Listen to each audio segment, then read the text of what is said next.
Dude, silly. one time they wanted her to be in a relationship with Dominic Mysterio. The stupidest thing Can I've you ever believe heard that? in my life. Who's going to believe that? Who is going to believe that? For people that think, isn't that just a bunch of guys pretending to fight? When you see the behind the scenes, I don't know how you can't fall in love with the business. For the first time ever, we're gonna show you how the story unfolded. There's all these alternative universes where you play them out in your mind as to what is the best. What if we turn John Cena? Is that the answer you're looking for? What we do can become real very quickly.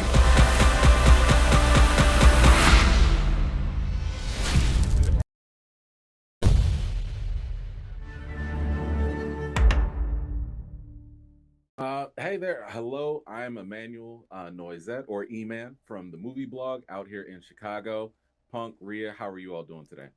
Good. I'm good. My brain is tapioca pudding. I understand. I'll try and make this painless. Oh, you'll be great. Miss Don't Rhea, worry. I'm gonna kick this off with you. Let's do ladies first. This series, obviously, it shows the fans all the behind the scenes creative process and stuff like that, pulling the curtain back, so to speak. So I'm curious, how do you think this will affect how fans see you as a performer, and how do you think this might affect your approach to your on-screen persona? I feel like they're gonna see the real human side of me more than anything. Because when I am behind the curtains, I am definitely very different to the Rhea Ripley that you see on screen. I'm goofy, I'm stupid, I dance around doing random stuff at any time. I get caught doing dumb stuff like multiple times during the day. But I don't feel like it's going to really affect what I do in the ring. Because once I'm in the ring, I'm a completely different animal, and that's what they're watching at that current time, and that's what they're believing at that current time. They're not going to watch me absolutely dissect a human and go, oh, but she was laughing and giggling before, so everything's fine. Like, I don't think that there's going to be a problem there. I just feel like they're going to see the human side of me, which will help them connect to the struggles that we go through day in and day out and see us overcome them, so then it will help them overcome something in their life. Just little bits and pieces like that where they get to see us in our everyday personalities. I love that. I love that. Mr. Punk, there's always been like this long history in the industry of just kind of hiding all this behind the scenes stuff, trying to preserve the fantasy of it all. How do you think this series is going to affect that fantasy of the storytelling that you guys create? And why do you think it's needed in the industry right now? Why do I think pulling the curtain back is needed? Yeah. I don't necessarily think it's needed. But that does, that doesn't mean I would be able to stop it if I objected to it. I'm a very kind of go with the flow person. This isn't 1967. I think our fans are smart. I think they're intelligent. I think they tune in to be entertained. They tune in because we are a weekly staple. We are like their favorite box of cereal or the power song on their iPod or their playlist that gives them comfort.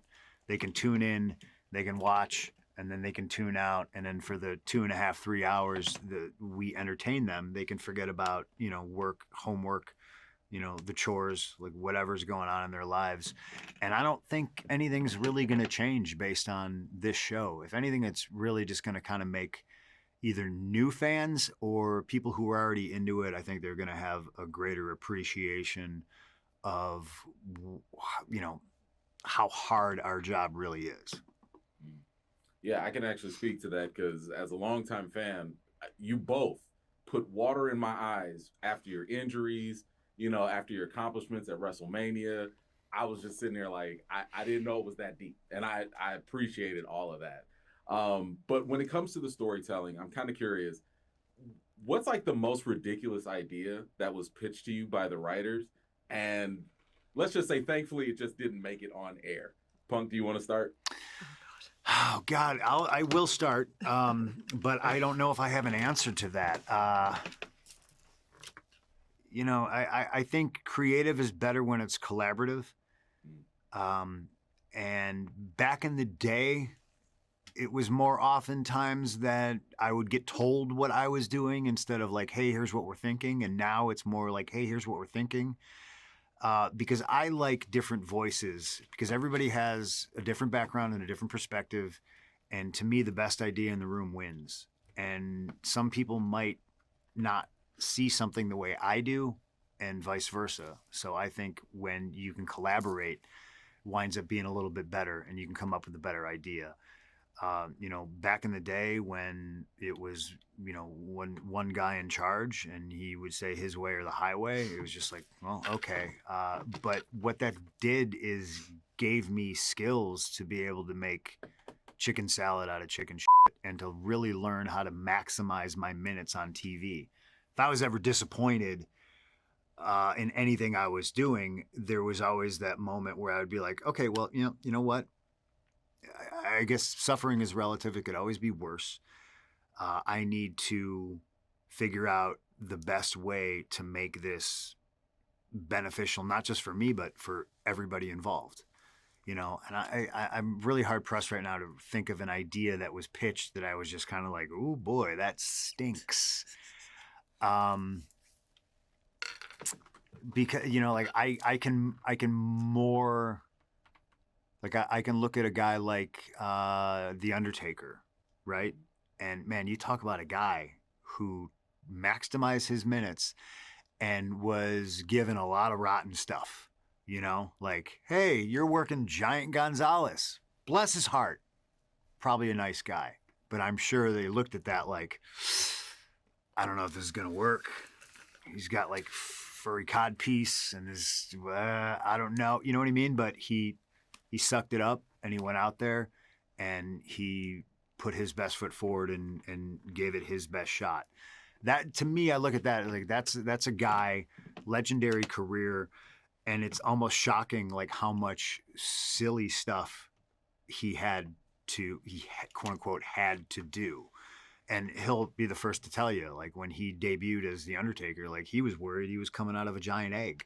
So, like it hasn't all been, roses for him or anybody really. We just learn real fast that like, this is it. This is the situation we're in. And, we have to make the best of it.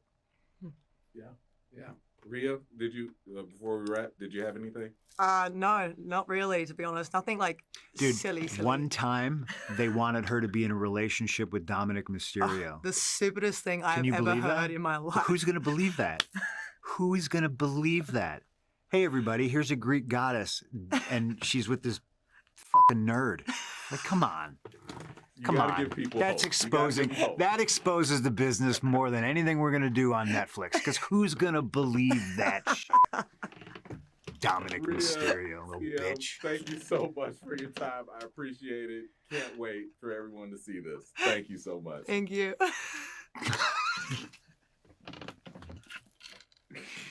If you're new here and you like what you see, don't forget to like this video, subscribe, and don't forget to hit that bell so you don't miss out the next time I drop a video.